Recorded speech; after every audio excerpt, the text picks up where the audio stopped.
विद्यार्थी मित्र-मैत्रिणींनो, मागील व्हिडिओमध्ये आपण आपल्या मराठीच्या पाठ्यपुस्तकातील पाठ क्रमांक 9 समुद्र कोंडून पडलाय ही कविता अभ्यासलेली आहे. आजच्या व्हिडिओमध्ये आपण पाठ क्रमांक 10 दंतकथा हा पाठ अभ्यासणार आहोत. या पाठाचे लेखक आहेत वसंत सबनीस. विद्यार्थ्यांनो, प्रथमतः आपण लेखक वसंत सबनीस यांचा परिचय करून घेणार आहोत. त्यांचा जन्म 6 डिसेंबर 1923 मध्ये झालेला आहे आणि मृत्यू 15 ऑक्टोबर 2002. सुप्रसिद्ध लेखक, विनोदकार, नाटककार म्हणून वसंत सबनीस यांची ओळख आहे. त्यांचं मूळ नाव रघुनाथ दामोदर सबनीस असे होते. त्यांचा जन्म सोलापूर येथे झालेला आहे. पंढरपूरच्या लोकमान्य हायस्कूलमधून वसंत सबनीस मॅट्रिक झाले. पुण्याच्या फर्ग्युसन महाविद्यालयातून त्यांनी BA ही पदवी प्राप्त केली. शासकीय नोकरीत असताना ते साहित्य निर्मितीही करू लागले. सबनीस यांनी लेखनाला प्रारंभ केला तो कवितेने. त्यांच्या कविता अभिरुची सारख्या दर्जेदार नियतकालिकामधून प्रसिद्ध होत असत. नंतर हळूहळू ते विनोदी लेखनाकडे वळले. पानदान, चिल्लर खुर्दा, भारूड, मिरवणूक, पंगत, आमची मेली पुरुषाची जात असे विनोदी लेखसंग्रह त्यांनी लिहिलेले आहेत. खांदेपालट, पखाल, आत्याबाईला आल्या मिशा, थापाड्या, विनोदी द्वादशी, बोका झाला संन्यासी हे कथासंग्रह, सोबती हा व्यक्तिचित्र संग्रह, माझेश्वरी हा आत्मपर लेखाचा संग्रह प्रसिद्ध आहे. प्रेक्षकांनी क्षमा करावी, चिलखतराज, जगन्नाथ हे त्यांचे एकांकिका संग्रह, गुदगुल्या हा बालकथा संग्रह प्रसिद्ध आहे. विनोदी लेखनाबरोबरच त्यांनी अनेक नाटके, एकांकिका व लोकनाट्ये देखील लिहिली. त्यांची बरीच नाटके रंगभूमीवर गाजली. राजकीय भाष्य व चतुर संवाद यामुळे त्यांचे विच्छा माझी पुरी करा हे लोकनाट्य विलक्षण लोकप्रिय झाले. विनोदी लेखकाला जीवनाकडे, त्यातील विसंगतीकडे पाहण्याचा वैशिष्ट्यपूर्ण दृष्टिकोन, मार्मिक अशी निरीक्षण शक्ती आणि सहज उत्स्फूर्त शैली यामुळे त्यांच्या लेखनाला जिवंतपणाचा रसरशीत असा स्पर्श असे. ग्रामीण कथेला विनोदी बाज देणारे कथाकार व पटकथा लेखक म्हणूनही वसंत सबनीस महाराष्ट्रात गाजले होते.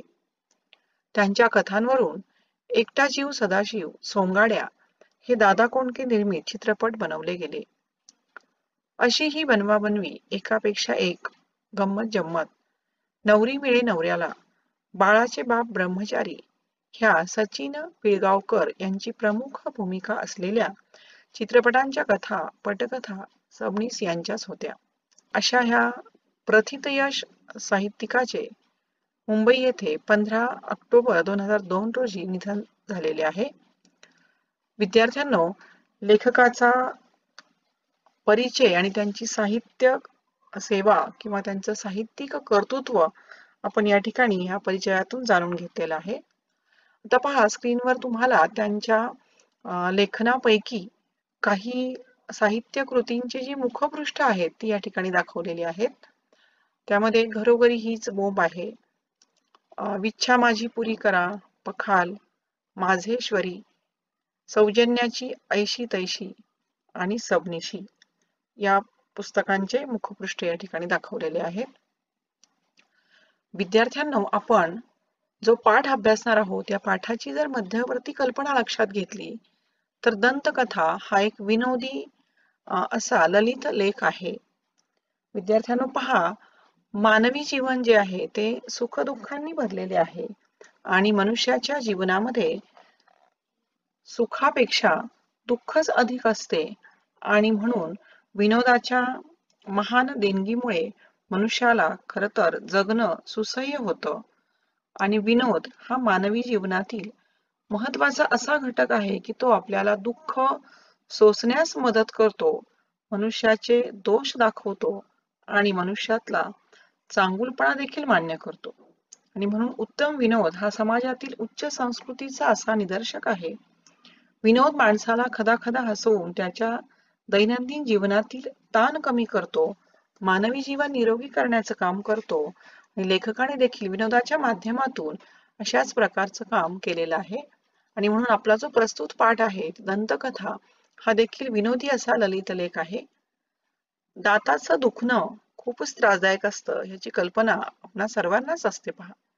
त्यामुळे कोणत्याही माणसाची अवस्था अगदी केविलवाणी होते. मात्र अशा गंभीर विषयातील प्रसंग लेखकानं नर्म विनोदी शैलीत या ठिकाणी मार्मिकपणे टिपलेले आहेत. दाताच्या दुखण्याची असह्यता, त्या प्रसंगी माणसाची होणारी दयनीय अवस्था आणि त्यामधून घडणारा प्रसंगनिष्ठ विनोद वाचकाला खळखळून हसवतो.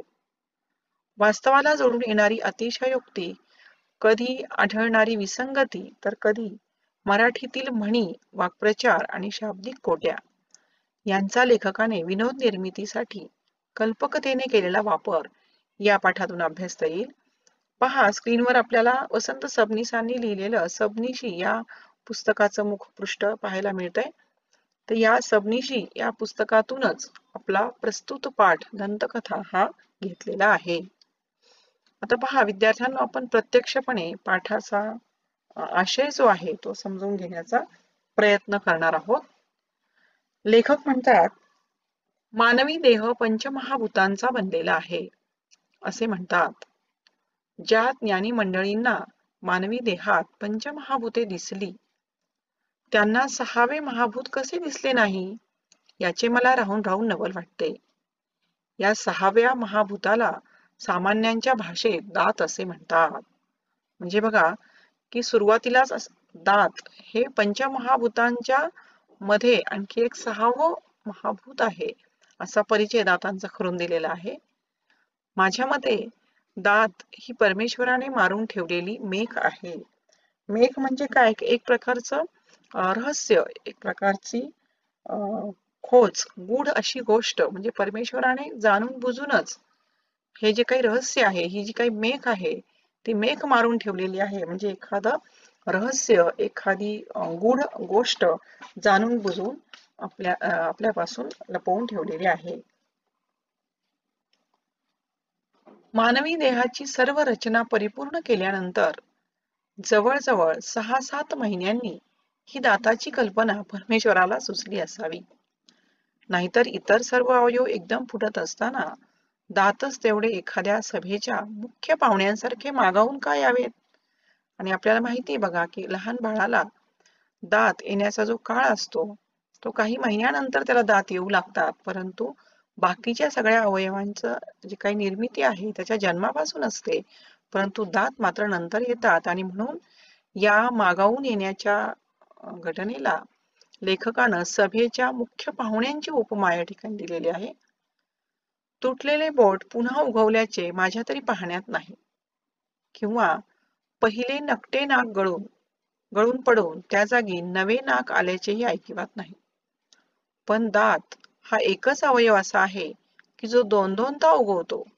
तेव्हा माणसाला शरण आणताना तृण धरायला एखादी चांगली जागा असावी, म्हणून ही दातांची योजना झाली आहे, याबद्दल माझी तरी खात्री आहे. तसे दातांनी माणसाला काय दिले आहे? दुसरा कुठलाही अवयव उगवताना माणसाला त्रास होत नाही, पण दात हे त्रास दिल्याशिवाय उगवतच नाही. ते येताना ताप आणि गेल्यावरही पश्चाताप. बघा, म्हणजे लहान मुलाला जेव्हा दात येतात तेव्हा त्याचं अंग तापेने फणफणतं, त्याच्या हिरड्या दुखतात, त्याला असह्य वेदना होतात आणि त्याच्या ह्या वेदनेमध्येच दातांचं आगमन होतं. म्हणजे त्याला दात येतानाही त्रास, त्याचा ताप सोसावा लागतो, त्याची वेदना सोसावी लागते. आणि लेखक म्हणतात, दात गेल्यावर, दात पडल्यानंतर मात्र आपल्या हाती फक्त पश्चाताप येतो, कारण आपल्या खाण्याचा जो काही प्रश्न आहे तो महत्वाचा प्रश्न निर्माण होतो आणि माणूस दात गेल्यावर पस्तावतो आणि येताना मात्र तो ताण देऊनच दात येतात. मला स्वतःला तर दातांबद्दल मुळीच प्रेम वाटत नाही असे लेखक म्हणतात. कारण लहानपणी मला दात येत असताना त्यांनी घरातल्या माणसांना रडवले होते म्हणे. अर्थात हे सर्वस्वी खरे असेलच असे नाही, त्यांच्याबरोबर मीही रडलो असलो पाहिजे. दात आल्यानंतरही मी दिसेल त्याला चावत असे, अशी ही एक दंतकथा ऐकून अजूनही कित्येक नातेवाईक माझ्यापासून दूर पळतात. आता मी दिसेल त्याला मुळीच चावत नाही, कारण चावण्याची हौस अनेकदा स्वतःचीच मनगटे चावून चावून भागवली आहे. पण माझ्या दातांनी मला एवढा उपद्रव दिला आहे की त्या मानानं दुसऱ्यांना झालेला उपद्रव काहीच नाही. आणि म्हणून दातांबद्दल मला दातात धरता येईल एवढा सुद्धा आदर राहिला नाही. आता पहा, या ठिकाणी लेखकाला दाताविषयी जर बोलायचं म्हटलं तर दातात धरता येणं म्हणजे किरकोळ किरकोळ सामान्य वस्तू बाळगणं असा त्याचा अर्थ होतो. तर लेखक म्हणतात की मला दाताविषयीचा किंचितही त्याचा वाईट वाटत नाही, कारण हा दातांनी मला एवढा त्रास दिलाय आणि इतका उपद्रव दिलेला आहे, आणि त्यामुळं मला त्याविषयीचा किंचित सुद्धा आदर राहिलेला नाही. माझ्याप्रमाणे मराठी भाषेलाही दातांबद्दल आदर नाही असे मला नंतर आढळून आले. कारण मराठी भाषेत अशी म्हण किंवा शब्दप्रयोग नाही ज्यात दातांबद्दल मंगल भावना व्यक्त झाली आहे. मंगल म्हणजे पवित्र, चांगली. म्हणजे या ठिकाणी मराठी अनेक म्हणी आहेत, पण त्यामध्ये दातांचं कौतुक, दातांविषयीची चांगली भावना व्यक्त केलेला शब्दप्रयोग किंवा म्हण आढळत नाही. ज्या म्हणी व शब्दप्रयोग दातांशी निगडित आहेत त्या दारिद्र्य, भिकारपणा, असभ्यपणा यांचे प्रत्यंतर घडवणारे आहेत. नाही म्हणायला प्रेमविव्हल कवींनी प्रेयसीच्या दातांना कुंदकळ्यांपर्यंत नेऊन पोहोचवले असेल तेवढाच अपवाद. या ठिकाणी पहा की स्त्रीच्या सौंदर्याचं वर्णन करताना किंवा प्रेयसीच्या सौंदर्याविषयी बोलताना कुंदकळ्यांची उपमा ही तिच्या दातांना दिली जाते. कुंदकळ्या म्हणजे पांढऱ्या शुभ्र रंगाच्या कळ्या असणारं फुलझाड, आणि ह्या कुंदकळ्यांची उपमा सुंदर अशा दातांना दिली जाते. आणि लेखक म्हणतात एवढा काय तो अपवाद, जसा एखाद्या नियमाला अपवाद असावा तशा प्रकारचा हा अपवाद सोडता इतर दातांच्या बाबतीमध्ये अशी कोणतीही म्हण किंवा शब्दप्रयोग त्याच्या चांगल्यासाठी वापरलेली नाही. तरी पण केवळ प्रेयसीच्या दातात जीव अडकून तिच्या प्राप्तीसाठी झगडणाऱ्या प्रियकराचे उदाहरण माझ्या तरी ऐकिवात नाही. डोळे, रंग, ओठ, एखादा तीळ, एखादी खळी माणसाला गुंतवतात, पण दात पाहून वेडा झालेला प्रियकर मला अजून भेटायचाय.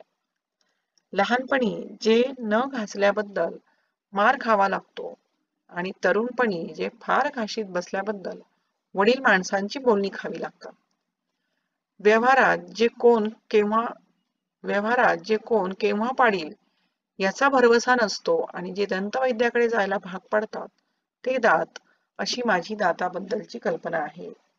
आता या ठिकाणी पहा की दात पाडणे म्हणजे या ठिकाणी पराभूत करणे. व्यवहारात दात कोण केव्हा पाडील याचा भरवसा नसतो, म्हणजे कधी आपला पराभव होणार आहे हे निश्चित माहिती नसतं, आणि दाताच्या डॉक्टरांकडे, दंतवैद्याकडे जायला जे भाग पडतात ते दात, अशी माझी दाताची ओळख आहे किंवा दातांबद्दलची कल्पना आहे. असं लेखक म्हणतात की जे दात लहानपणी घासत नाही म्हणून बोलणी खावी लागतात, आणि तरुण वयामध्ये मात्र जास्त वेळ दात घासत बसल्याबद्दल वडील माणसांचं बोलणं आपल्याला खावं लागतं. पुढे लेखक म्हणतात मनुष्याप्रमाणे मीही प्रथम दातांची पर्वा केली नाही. मनुष्य स्वभावाप्रमाणे मीही प्रथम दातांची पर्वा केली नाही. दात दुखणाऱ्या माणसांची अवहेलना केली. एवढ्याशा दातदुखीचे एवढे मोठे कौतुक लोक का करतात हे मला कळत नसे. आमच्या परश्या पैलवानासारखा मस्त गडी सुद्धा दातांपुढे चारी मुंड्या चित झालेला मी पाहिला. या ठिकाणी पहा, चारी मुंड्या चित होणे म्हणजे पूर्णपणे पराभव होणे. तर या ठिकाणी परश्या पैलवान शरीराने बलदंड असलेला गडी सुद्धा दात दुखीने कसा हैराण झाला आणि तो चारी मुंड्या चित झाला, म्हणजे पूर्णपणे त्याचा पराभव कसा झाला, हे या ठिकाणी लेखक म्हणतात की मी पाहिलंय. आणि तेव्हा मात्र मला दात दुखीचा जरा संशय आला. म्हणजे पैलवानासारख्या गड्याला जर हे दात हैराण करू शकतात तर आपली काय परवा हे दात करणार. परशा हा जन्मापासून पैलवान, रानात अनेकदा लांडग्यांशी एकटा झुंजलेला, अनेक लांडग्यांचे सुळे नुसत्यात काठीच्या तडाख्याने पाडणारा हा गडी नेहमी अशा ऐटीत चालायचा की जसा काय वनराजच. छाती इतकी पुढे काढायचा की अनेकदा आधी त्याची छातीच दिसायची आणि अर्ध्या मिनिटाने त्याचा चेहरा दिसायचा. रस्त्यात भेटला की काय र कुठं निघालास असा त्याच्या दृष्टीनं अत्यंत प्रेमळ पण माझ्या दृष्टीनं अतिशय उर्मट असा सवाल करायचा. मला त्याचा खूप राग येत असे. चाललोय कुस्ती मारायला, येतोस? कुस्ती असं म्हणत तो अत्यंत विकट हास्य करायचा आणि हे हास्य विकट असे हास्य केल्यानंतर लेखकाला थोडस वाईट वाटायचं, कारण विकट म्हणजे हिडीस अशा प्रकारचं वाईट दिसणार अशा प्रकारचं हास्य केल्यानंतर लेखक म्हणतात की मला वाईट वाटायचं, विकट हास्य तो करायचा. अरे अगोदर माशी तर मार नाकावरली, मग कुस्तीचं बघू असं म्हणून माझ्या खांद्यावर मोठ्या प्रेमानं दणका द्यायचा. पण गंमत अशी की दणका मला दिला तरी लागायचीच त्याला. लई हाडं आहेत तुझ्या अंगात, दगडावानी लागतात हाताला असे त्याने म्हटले. की हाडाच्या बाबतीत का होईना पण आपण त्याच्यापेक्षा वरचढ आहोत ह्याचा आनंद अधिक वाटायचा. आपल्या ताकदीची मस्तीची परशाला फार घमेंट होती. स्वतःचा उल्लेख करताना तो सिंह म्हणायचा. स्वतःला सिंह म्हणून घेण्यात त्याला खूप अभिमान वाटायचा. काय परशा, यंदा कशी काय तयारी आहे असे कोणी विचारले की त्याचे उत्तर ठरलेले असे. सिंहाला काय भ्या आहे कुणाचं. सिंह मातीत उतरला की लांडगी कोली पाक पशार होत्यात. सिंहाला आले आडलई झोप लागते या. अशा भाषेत तो नेहमी स्वतःबद्दल बोलायचा. त्याला दात घासायला विलक्षण कंटाळा असे. 4-8 दिवसातून एकदा केव्हा तरी दात घासण्याचे सोंग करायचा. त्याबद्दल मी एकदा सहज त्याला विचारले, परशा तू दात घाशीत नाहीस वाटतं रोज. सिंह काय दात घासतो होय कधी असे त्याने ताडकन उत्तर दिले. असा हा सिंहासारखा उग्र व बलदंड परशा एके दिवशी सपाटून मार खाल्लेल्या कुत्र्यासारखा समोरून येत होता. त्याची ऐट, त्याचा दिमाग, त्याची घमेंड यापैकी कशाचाही मागमूस त्याच्या चेहऱ्यावर दिसत नव्हता. कुस्तीत हरला तरी तो कधी असा दिसला नव्हता. जवळ जाऊन मी विचारले, काय पैलवान, काय झालं आज? केविलवाना चेहरा करून म्हणाला, दात र, काल रातच्या धरणं असा ठणकतो या, काय एक सूचनाशी झालंय. अरे सिंहाचे दात कधी दुखतात होय? मी जरा थट्टेनच म्हणालो. कसला सिंह घेऊन बसलास मर्दा, ह्या दातानं सिंहाचा पार बकरा करून टाकलाय. असे म्हणून त्याने त्याच्या दातदुखीची दर्दभरी कहाणी मला सांगितली आणि अखेरीस म्हणाला, अरे सिंहच नव्ह, नरसिंह आला तरी दातामोहर त्याचं काही एक चालायचं नाही. मला त्यावेळी परशाचे हसू आले. पण काही काळानंतर माझाही जेव्हा परशा झाला तेव्हा माझा नक्षा पार उतरला. म्हणजे परदुःख शीतल असं जे म्हणतात, दातदुखीची वेदना जेव्हा परशाला होती तेव्हा लेखकाला गुदगुल्या होत होत्या, आनंद होत होता. परंतु लेखक म्हणतात की काही काळानंतर माझा सुद्धा परशा झाला, म्हणजे दंत दुखण्याचा किंवा दातदुखीचा त्रास मला जेव्हा झाला तेव्हा माझा नक्षा पार उतरून गेला. म्हणजे परशासारखीच माझी अवस्था झालेली आहे असं लेखक या ठिकाणी म्हणतात. नक्षा उतरणे म्हणजे माझा जो ताठा होता, माझी जी घमेंड होती, ती माझा अभिमान, माझा अहंकार पूर्णपणे उतरला. नक्षा उतरणे हा वाक्प्रचार इथे आलेला आहे. माणसाला मरण आणि दातदुखी चुकवताच येत नसावी. किंबहुना दात ह्या इंद्रियाचे एक कार्य दुखणे हेच असावे. जन्मात एकदाही दात न दुखलेला मनुष्य मला तरी अजून आढळलेला नाही. असा कोणी असलाच तर तो कमनशिबीच असला पाहिजे. ब्रह्मांड पाहण्याचा योग त्याच्या नशिबी नाही. तर त्याला संपूर्ण ब्रह्मांड आठवून देणारी जी वेदना आहे ती दाताची आहे आणि ती न अनुभवायला मिळाल्यामुळे खरं तर त्याचा दात कधी दुखलाच नाही. त्या व्यक्तीला लेखक कमनशिबी अशी म्हणतात, कारण संपूर्ण विश्व डोळ्यासमोर आणणारी ही वेदना आहे. लेखक पुढे म्हणतात की अनेक वर्ष समोर येईल त्या मिटल्या डोळ्यांनी चावणारा माझा दात एके दिवशी काही कारण नसताना ठणकू लागला. असा ठणकू लागला की त्याने माझी अवस्था हीन-दीन झाली. दात ठणकू लागल्याबरोबर मी पहिली गोष्ट कोणती केली असेल तर ही की ज्यांच्या ज्यांच्या दाढदुखीची अवहेलना केली होती त्या सर्व माणसांची त्यांच्या दात व दाढांसकट मनातल्या मनात क्षमा मागितली.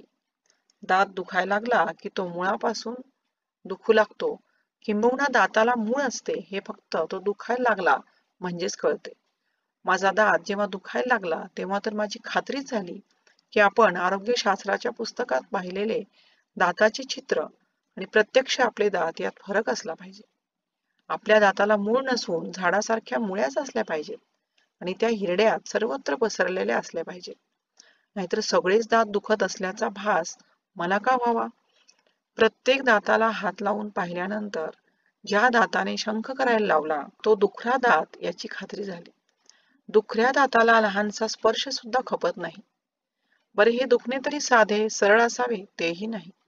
एखाद्या कवीच्या मनातील जिप्सी सारखा एखादा लाकूड तोड्या माझ्या दाताच्या मुळाशी खोल बसलेला असतो आणि तो एकामागून एक घाव घालीत असतो. असे म्हणतात की दिवसा सभ्य दिसणारी माणसे रात्री आपल्या खऱ्या रूपात फिरतात. दात हा अवयवही अशाच माणसांसारखा असावा. नाहीतरी दिवसा मधून पण सभ्यपणे दुखणारा दात रात्री राक्षसासारखा अक्राळ विक्राळ का होतो? दातात आणि चोरात साम्य असते हे याच बाबतीत दोघेही रात्री गडबड करतात. दात दुखण्याने मी आध्यात्मिक तत्वचिंतनही करतो. दात दुखतो तेव्हा मला साक्षात्कार होतो की दात हे सत्य आहे, जग मिथ्या आहे. त्या क्षणी संसार असार वाटतो. नेहमी हवेहवेसे वाटणारे शेंगदाणे दगडासारखे बेचव लागतात. बायको व मुले केवळ भास आहे असे वाटते. समोरून येणारी एखादी सुंदरी डोळ्यांना जाणवतच नाही आणि दाताचा ठणका मला ब्रह्मांड दाखवू लागतो. रात्रभर माझ्या ब्रह्मांडाच्या 10-20 फेऱ्या तरी सहज होतात आणि पहाटे ब्रह्मांड मिथ्या असून दातच सत्य आहे याची पुन्हा एकदा जाणीव होते. आणि अशा प्रकारे आपल्या दाताची जी वेदना आहे ती या ठिकाणी लेखकाने अनुभवलेली आहे आणि त्याचा परिणाम त्यांच्यावर काय होतो आणि असं ब्रह्मांड आठवल्याची उदाहरणं आपल्याकडे सुद्धा असतात. लेखकाचा हा अनुभव आपलाही असल्याशिवाय राहत नाही. माझ्या दातदुखीच्या काळात माझ्याबद्दल लोकापवाद फार. दातदुखी त्यातून सुटलेली नाही. माझ्या दातदुखीच्या काळात सबंध आळीला रात्रभर झोप मिळत नाही असे म्हणतात. आळी म्हणजे एक गल्ली त्यांची. जसं आपण कॉलनी म्हणतो तसं आळी म्हणजे गल्ली किंवा कॉलनी. पण माझा यावर विश्वास नाही.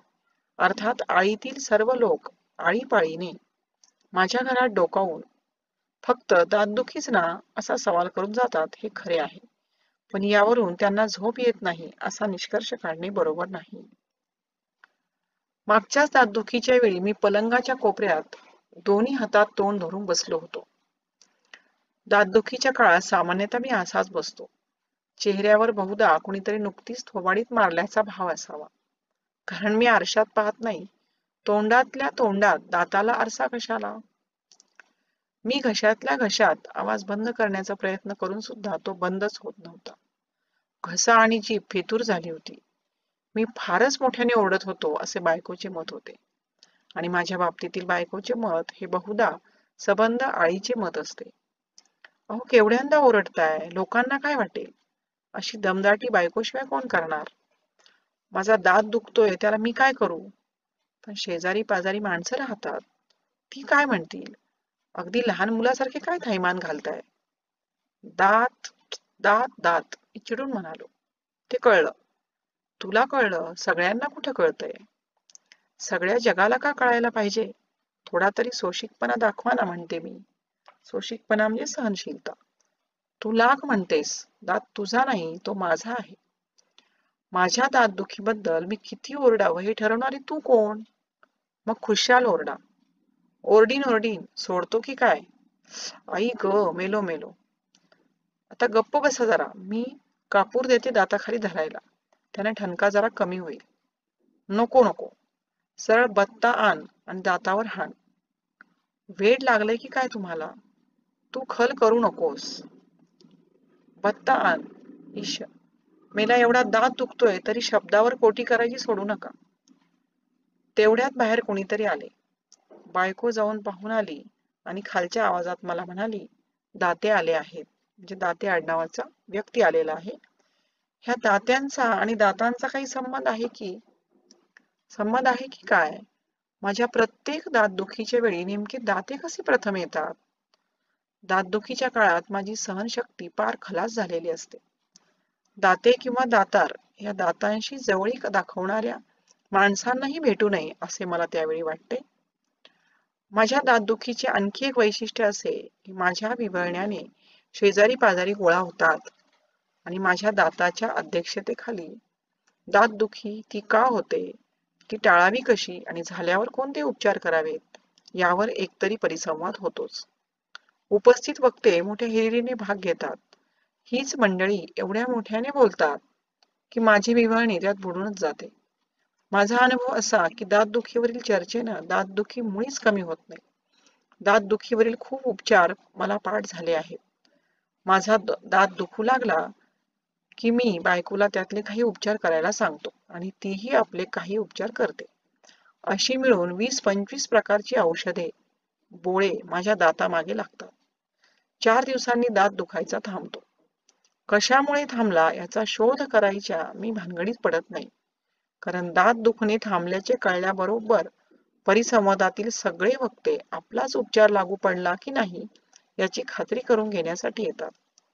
मी कुणाचेही मन दुखवत नाही. प्रत्येकाला त्याने सुचवलेल्या उपायानेच गुण आल्याची कबुली मी देऊन टाकतो. सगळे खुश होतात. दंत आघाडीवर सर्वत्र सामसूम होते. एखाद दुसरा महिना जातो, पुन्हा तोच दात, तोच ठणका आणि तेच उपचार यांचा पुन्हा प्रयोग. ह्या सगळ्याला कंटाळून शेवटी मी दाताचा प्रश्न कायम सोडवण्याच्या दृष्टीनं तो दातच काढून टाकायचा निर्धार जाहीर केला. अनेकदा सल्ला घेऊन आणि अनेक दंतवैद्यांचे चेहरे पाहून त्यातल्या त्यात बऱ्यापैकी दंतवैद्य गाठला. का कुणास ठाऊक, पण माझी अशी समजूत झाली की ज्याचे दात चांगले असतील असाच दंतवैद्य शोधणे बरे. यापूर्वी आयुष्यात दंतवैद्यांशी कसलाही संबंध आला नव्हता आणि तेच ठीक होते असे संबंध आल्यावर वाटले.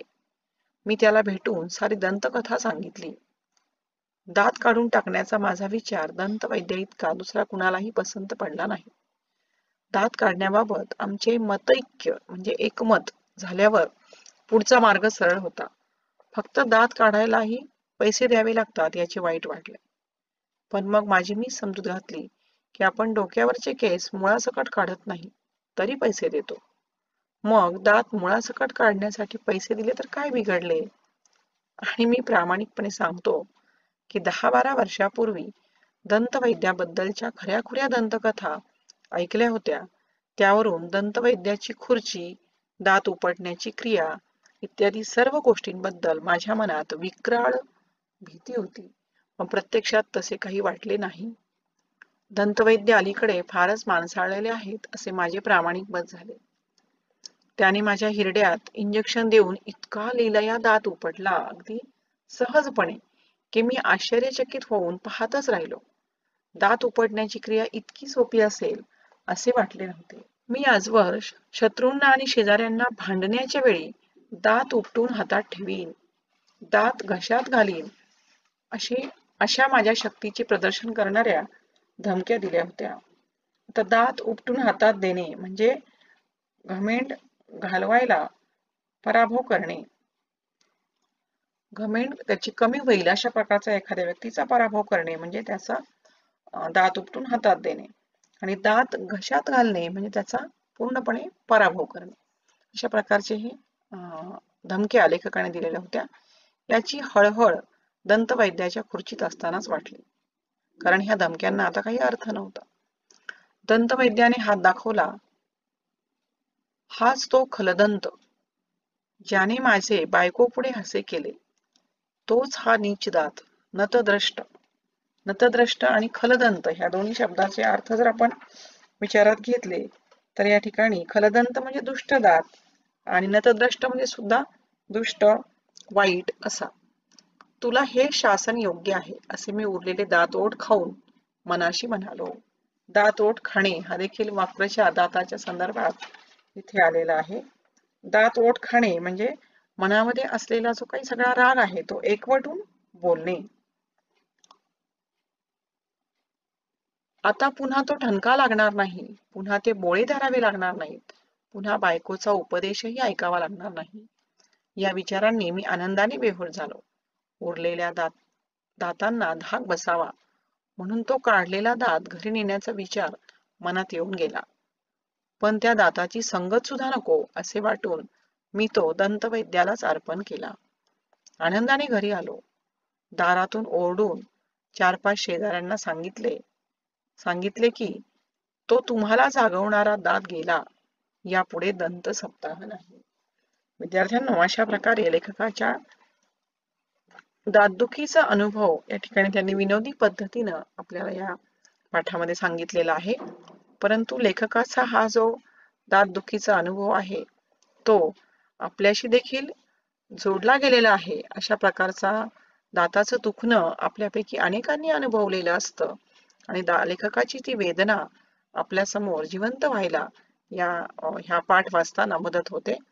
विद्यार्थ्यांनो, अशा प्रकारे लेखकाने ही दंतकथा ही शीर्षकाचा अर्थ जर आपण लक्षात घेतला तर दंतकथा म्हणजे कल्पित अशी कथा, आणि दंतकथा या शब्दाचा दुसरा अर्थ जो आहे तो दाताच्या संबंधित कथा, आणि ही जी कथा आहे या पाठाच्या दृष्टीनं दुसरा अर्थ म्हणजे दाताच्या संबंधित ही कथा लेखकाने अत्यंत विनोदी पद्धतीनं सांगितलेली आहे.